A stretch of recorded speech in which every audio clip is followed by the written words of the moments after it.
Good morning. Welcome to another edition of Duval Rundown. I'm Hayes Carline. Pleased to be joined as always on Mondays with voice of the Jaguars and host of the Frangie Show, Frank Frangie. Frank, good morning. Good morning, Hayes. How's everything on this Monday morning? Is finally the preseason is behind us. Yes, looking forward to the regular season. And before we get to that, we've got a roster that we've got to cut. Let's start with the Dolphins finale. Not obviously a lot of starters played. We know that, but anything that you took away from the Dolphins game? Not really, not in terms of the team and who's going to be on the team and the like, Hayes. I didn't take a lot of that away from it. I think people were fighting for last spots. My curiosity, and there's a few areas of curiosity, is fifth receiver. Is it Austin Trammell? Is it Chandler Brayboy? Or is it someone that doesn't live in Jacksonville yet? And my guess is it might be the latter. The other thing is, I think Jaquindon Jackson's a good running back. I'm really interested to see where that one lands. It's not a secret anymore. People know who he is. He's been a pretty good player for them in this preseason. He's a big physician. He's a great story, by the way. This is a guy that went to went to Texas as a quarterback, wasn't going to play there, transferred to Utah as a quarterback, was a backup to Cam Rising as a quarterback, and then Kyle Whittingham said, why don't we move him to running back? And had almost 800 yards, transferred to Arkansas and had another 800-yard season. So I think he's a good player. I think he's an NFL back, but you already have four backs in a really good room. What do you do there? I think that's the most intriguing storyline we're gonna follow in these next 2 or 3 days. Yeah, it definitely seems like they have a surplus at running back, and you could argue they had a little bit of a surplus at offensive tackle, as evidenced by the fact that James Gladstone trades Fred Johnson to the Philadelphia Eagles last night for a 7th-round pick, according to multiple reports. What'd you make of that acquisition for the Jaguars? I'm not sure Fred was everything they maybe hoped. Good guy, tried hard, good backup in Philadelphia. I think he was erratic in practice. I think he'd have a good day, bad day. I think he'd have a good play, bad play. I think he was kind of up and down. I think they got a real long look at him in the Saints game where he started at right tackle because Anton Harrison wasn't available. And then he went and played left tackle with the backups and played a lot of that game. And that gave him a chance to see what they had in Fred Johnson. I think they looked up and said, look, we probably have 3 or 4 tackles that we might like better. Walker Little and Anton Harrison, the 2 starters were ahead of him. I can tell you Cole Van Lanen, before he got hurt, was having a fantastic camp, Hayes, and probably would have been the swing tackle, to be the swing tackle. So I think at that point, if you've got Little and Harrison and Van Lanen ahead of him, then you've got Milam, who played tackle in college. You got McCary, who can play tackle. You got Edoga, who was a swing tackle in Dallas. He might have been further down the list than you think. You save a little bit of money. You get a draft pick. That's my guess. I haven't talked to anybody about it. I don't have any insight on it, but I followed it closely like you did. And my guess is at the end of the day, they had 4 or 5 tackles, 3 or 4 tackles they liked better than Fred. He probably wasn't going to play very much. So if you can get something for him and save a little, why not do it? Yeah, absolutely. Roster cuts will be finalized tomorrow at 4 o'clock. So let's just sort of go through a 53 here. I'll just sort of go through mine, Frank, and you tell me what you agree and don't agree with. We'll start at quarterback. Keeping 2, Trevor and Mullins? Yeah, I think so. Seth Hennigan may be on the practice squad, but I think that's right. Do you look at the waiver wire to upgrade Mullins? I don't. If the right thing came along, maybe. If the right guy was there, I don't think you're not going to bring in Jameis Winston and pay him $7 million to not play. If the right guy popped up that you thought was ahead of Nick, maybe. But I think Nick's going to be the backup. I'd be surprised if there's much of a move there. All right, at running back, it looks pretty clear-cut here. Etienne, Bigsby, Tootin, LaQuint Allen. All on the team. And then what happens with Jaquindon Jackson, as I said a minute ago, is a big story. But, yeah, I think it's a 4-man runner. I think that's the 4-man running back room. I do. Do you think there's any chance that we see a Etienne or Bigsby trade in the next 24 hours? I don't think so. It wouldn't shock me. I wouldn't fall off my chair if it happened. But I don't think so. I think where they sit now, they're going to war with those 4 guys. As good as Tootin and LaQuint Allen have looked, and as much as they like them and as much future as they feel like they have in them, they're still rookies. You're trying to win right now with 2 veteran backs, 2 rookie backs, 2 downhill runners, 2 third down guys. You've got pretty good balance there. I'd be surprised if there's a change. Liam Cohen said after the Dolphins practice that they're still trying to figure it out because only 3 are going to be active on game day, which I thought was really interesting because they all 4 bring something kind of unique to the table. I'd sort of like to have all 4 of them up, even though obviously that puts a little bit of a strain on you. But you do have Travis Hunter, which helps with that. If that was up to you, who do you think is the running back that would be a healthy scratch for the Carolina Panthers game? I think they would tell you right now that's their toughest decision, is they believe you can only have 3 up to meet all the special teams needs they're trying to meet. I think that's where their head is. And I think they would tell you, if you were sitting in a room with Tony Baselli and James Gladstone and Liam Cohen right now, they would tell you their biggest mystery now is who doesn't get a jersey that day among those 4. I'm going to guess today it's probably Bashil Tootin that doesn't get the jersey. I think LaQuinn Allen is probably their 3rd down back. Got a good chance to be their 3rd down back. I think the 2 veterans bring something different, including experience. Obviously, Tank's a downhill runner. We all know that. Travis Etienne is great in pass protection, great at those jet sweeps, great in space. And both of those guys have played a lot of football. I think LaQuinn is probably their 3rd down back. I think Bashil Tootin, if I had to guess now, would be down. The interesting thing there is, Hayes, he's probably their best runner. He's probably their best natural runner. So he's going to play a lot of football here. And that's a wild guess. At first I said it would be Allen that would be down and Etienne would be their 3rd down back, but I'm not sure of that now. So I would guess Tootin today. I also wouldn't be surprised if at the end of the year he's carried the ball more than anybody. But if I had to guess today, that would be my guess. Interesting. It tight end, it looks pretty boilerplate. Brenton Strange, Hunter Long, Johnny Munt. Any surprises there? No, that's your 3. In terms of receiver, BTJ, Travis Hunter, I'm going to count. I think it's easier for the roster to count Travis as a receiver. Right. So I've got BTJ, Travis Hunter, De'Ami Brown, Parker Washington. I mean, I think that's pretty clear cut, those 4. And then I went Trammell and Brayboy, the 2 that you mentioned. But I'm kind of with you. I think that could be as many as 2 new players coming in on Wednesday afternoon after the initial 24 hours of the cuts. Yeah, the Trammell's their 5th best guy, but he's just like the other 4 guys. He's smaller. He's a good slot guy. He's a return guy. He can run jet sweeps. They need one guy that's different. Brayboy is 6'3", 215. That's what they need. They need a 6'3", 215-pound guy that's a big physical guy. The Broncos came out and said Jaguars were one of the teams trying to trade for their receiver that went somewhere else. Yeah, Bailey. Yeah, if they're correct about that, and I'm guessing they probably are, that's the kind of receiver I think the Jaguars wouldn't mind keeping an eye on. So that's one spot where I wouldn't be surprised to see a guy join the team that hasn't been on the team in camp. A big receiver who can play special teams. I wouldn't be surprised if that's the kind of guy they want. Yeah, I would agree. In terms of offensive line, it does look like Walker Little is going to hold at left tackle. I'd be surprising to see anything change at this point.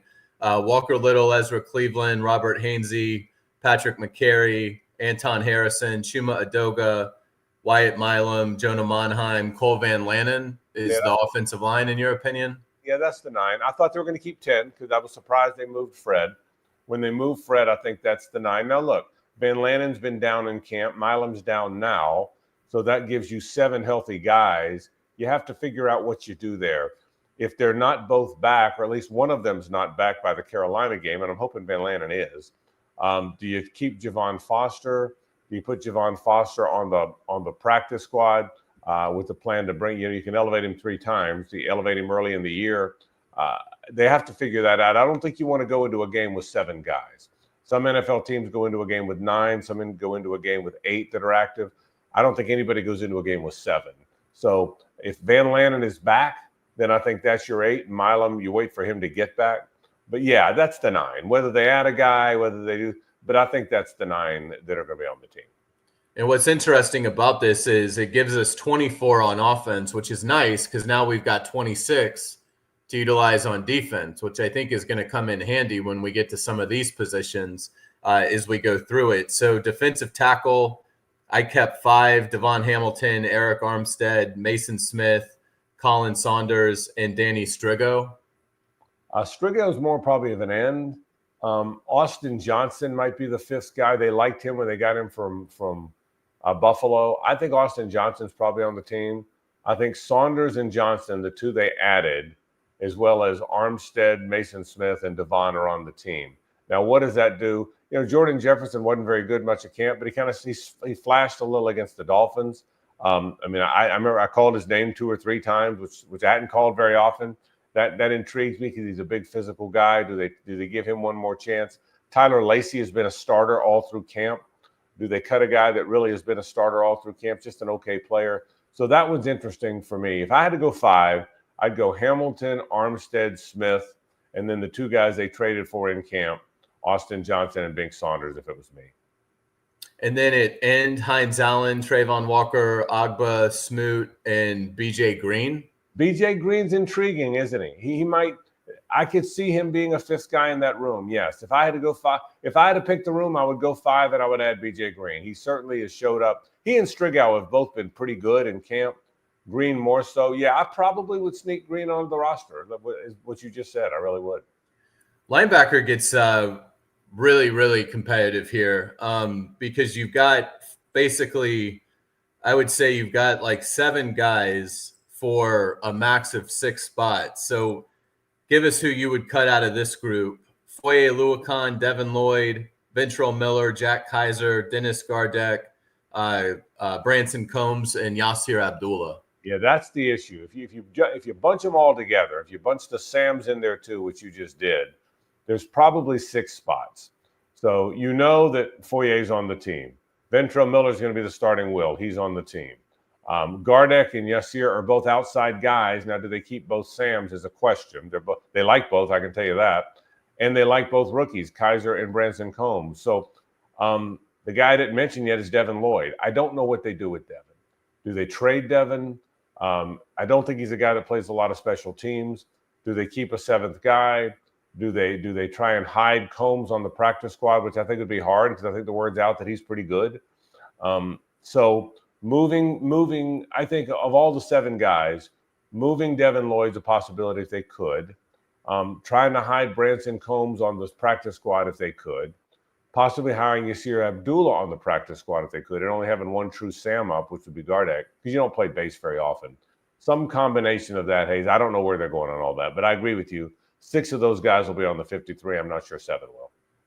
Yeah, that's that's a pretty good problem. I mean, all those guys have done some good things, and are very young players that you want to see continue to develop. Yeah. Let's get into the secondary. We'll start at corner. Again, counting Travis Hunter as a receiver helps us here. Hayes. I kept 5, but I almost wonder if because of Hunter counting as a receiver, you could get away with 4, particularly if you wanted to create room for an additional linebacker or lineman.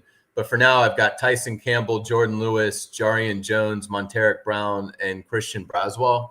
Let me go back before you go. So I was going to stop for a second. Let me go back to linebacker just for a second. The challenge, and to finish that thought, the challenge with linebacker is Devin Lloyd. That's the challenge. You drafted him in the 1st round. He's a good guy. He works hard. He's a good person. He's well-liked. But I don't know that there's a spot for it. That is the biggest challenge back to your linebacker room is what do you do with Devin Lloyd? That's the biggest question. And maybe he's just on the team. Maybe he starts, and maybe I'm off the mark a little. But I think to get from 7 to 6, does he factor in somehow? That I think is the biggest question. So sorry, I interrupted you, but I wanted to go back to that one other thought. Now back to your secondary. You talked about cornerbacks. If you don't count Travis Hunter, because you counted him on offense, right? Isn't that what you're saying? Yeah. Okay. Yeah. So I think then you have your corners are Tyson Campbell, Jarian Jones, Braswell, and Monteric. Is that what you said? And Jordan Lewis. And Jordan Lewis. Yeah, I think I could see Braswell and Monteric Brown both on the team, as well as Jarian, Jordan Lewis, and Tyson Campbell. And then at safety, again, a lot of bodies for only a finite amount of spots. But at safety, Eric Murray, Dewey Wingard, Antonio Johnson, Darnell Savage, Rayon Lane. Yeah, if you do that, you cut Daniel Thomas. The question you have to ask is, you don't have Tim Jones from last year, who's a pretty good gunner, special teams guy. DT was your other really good special teams guy. My guess is Heath Farwell is going to fight for him. It's his guy, right? He's a special teams guy. But if he doesn't help you as a safety, if he's well down the list in safety, does Rayon Lane give you what you don't have there? My guess is Dewey and Eric Murray today would be your starters at safety. And then the battle is for the backup. They like Antonio Johnson. There's some things he can do. He can be a big nickel. there's stuff you can do with him. Darnell Savage, they went and got last year, and certainly in the right spot can help you. That's 4 guys. Is Rayon Lane the 5th guy, to your point? Do they put Caleb Ransaw on injured reserve? That's another question. I don't know what his health status is, but that's a significant question. And if they do all that, does that mean Daniel Thomas, well, I'm telling you, is one of the better special teams players in the league? Is he out then? So I would guess it's what you just said, but that's a question they have to ask. And then we know the 3 specialists. Obviously, that trio is outstanding. So, I mean, in looking at it, it's I think pretty good 53. Again, the Devin Lloyd thing is interesting because he's somebody that I think one of the other 31 would give you something decent for. I don't think this is a Fred Johnson 7th rounder. I mean, I would think for Devin Lloyd, you could probably get maybe as high as a 5th, maybe a 4th if there's a team that really believes in his analytics. I mean, some of these analytics tell you Devin Lloyd's like a really good player. Now, I think with our eyes, we see that that's not really the case, but it only takes one of the other 31 to say, yeah, we'll give you a conditional 4th rounder for him. I mean, do you think that there's some value out there for Devin Lloyd on the trade market? Yeah, if indeed that's what they're trying to do, and I don't want to misrepresent this as if I know some intel they're trying to trade Devin Lloyd, but if that's the case, 4 would be high for me. I don't think you're going to get a 4th for him. I think you could get a 5th, and I think that's the high mark, and then I think you probably do it. Again, the question becomes, what do you do? I'm not sure he's a special teams player. That's the other thing that linebacker is one of those positions, Hayes, as you know, that if you're not a starter, either in base or nickel, you have to be a special teams guy. And I'm not sure that's what he is. The other issue there is, as we talked about, they like both those rookies. They like Kaiser, of course, they drafted him. There's something there with this guy, Branson Combs. I think the 2 most interesting guys to me, as we try and get to this 53, are Branson Combs on the defensive side of the ball and Jaquindon Jackson on the offensive side of the ball. Would it shock you? Would it shock anybody if that extra spot they gained? I thought they were going to keep 10 offensive linemen. That extra spot they gained by not keeping Fred Johnson and now having 9, if they don't replace him, if they kept a 5th running back, now that means 2 are down on game day. I get that. But if they kept Jaquindon Jackson, I think there's something there with him. I really believe that. So if they kept Jaquindon Jackson and now gave themselves a chance to really consider moving one of their veteran backs, you don't have to do it today. You don't have to move them by cut day. So Jaquindon Jackson and Branson Combs, 2 undrafted rookies who they like, are the most interesting guys to me because I'm not sure you can hide either one of them on practice squad. I'm just not sure you can. So it'll be interesting to see what happens with those 2 guys, Hayes. How many waiver claims do you think we could be looking at here if the over-under, let's say, is 3.5, which is kind of high, but where do you kind of see the waiver that, once we get beyond Tuesday at 4 into the next 24-hour cycle, what's your feeling on how many they may bring in the waiver wire? 3.5 is high. I'd go under if you set it over and under at 3.5. I think the 2 positions that they would consider are wide receiver, where you go get a big physical wide receiver, and probably defensive tackle. Those are the 2 spots where I'm not sure they love their room is complete. They probably like the top half of those rooms. I'm not sure they feel like those rooms are complete. Look, if what Sean Payton said is true and they were trying to get the Velus guy from Denver, that means they've got some interest in that spot. So I would say that spot's interesting, whether you trade for it, whether you pick up a waiver claim. And I think defensive tackle is the other spot. Now, look, if a star comes available, a guy that you have rated way higher than the team that just cut him, well, then position doesn't matter, right? Then if you get a corner, a safety, whatever, a right guard that you didn't think was going to be available, well, then that could change the equation. But I don't think it's that. I think it's what rooms would you still want to fill out? And I think the best room to fill out, the rooms that I think they'd love to fill out, at least at the bottom of the room, if not the top, are wide receiver and defensive tackle. So my guess would be under 3.5 in terms of straight waiver claims. James Gladstone's talked about raising the floor of this roster as one of the first things he said in his introductory press conference at the NFL Scouting Combine. Do you feel like he's accomplished that? I do. I think, I don't know how good the football team will be, how good the football team is going to be goes as 16 goes. As your quarterback develops, your football team's better. Can you get some help for your 2 pass rushers? Can you cover better than you covered last year? All those things aren't necessarily related to the bottom of the roster, right? Those are all top of the roster guys that'll affect that. But to your question, yeah, I think the overall strength and of value of the roster is better now than when he got here, and that's the idea. The idea is you want tough decisions. You want to not know which running back doesn't get a jersey. You want to not know what linebackers to keep. I think they're there, Hayes. I can't ever remember them being really head scratching on which running back to keep down, right?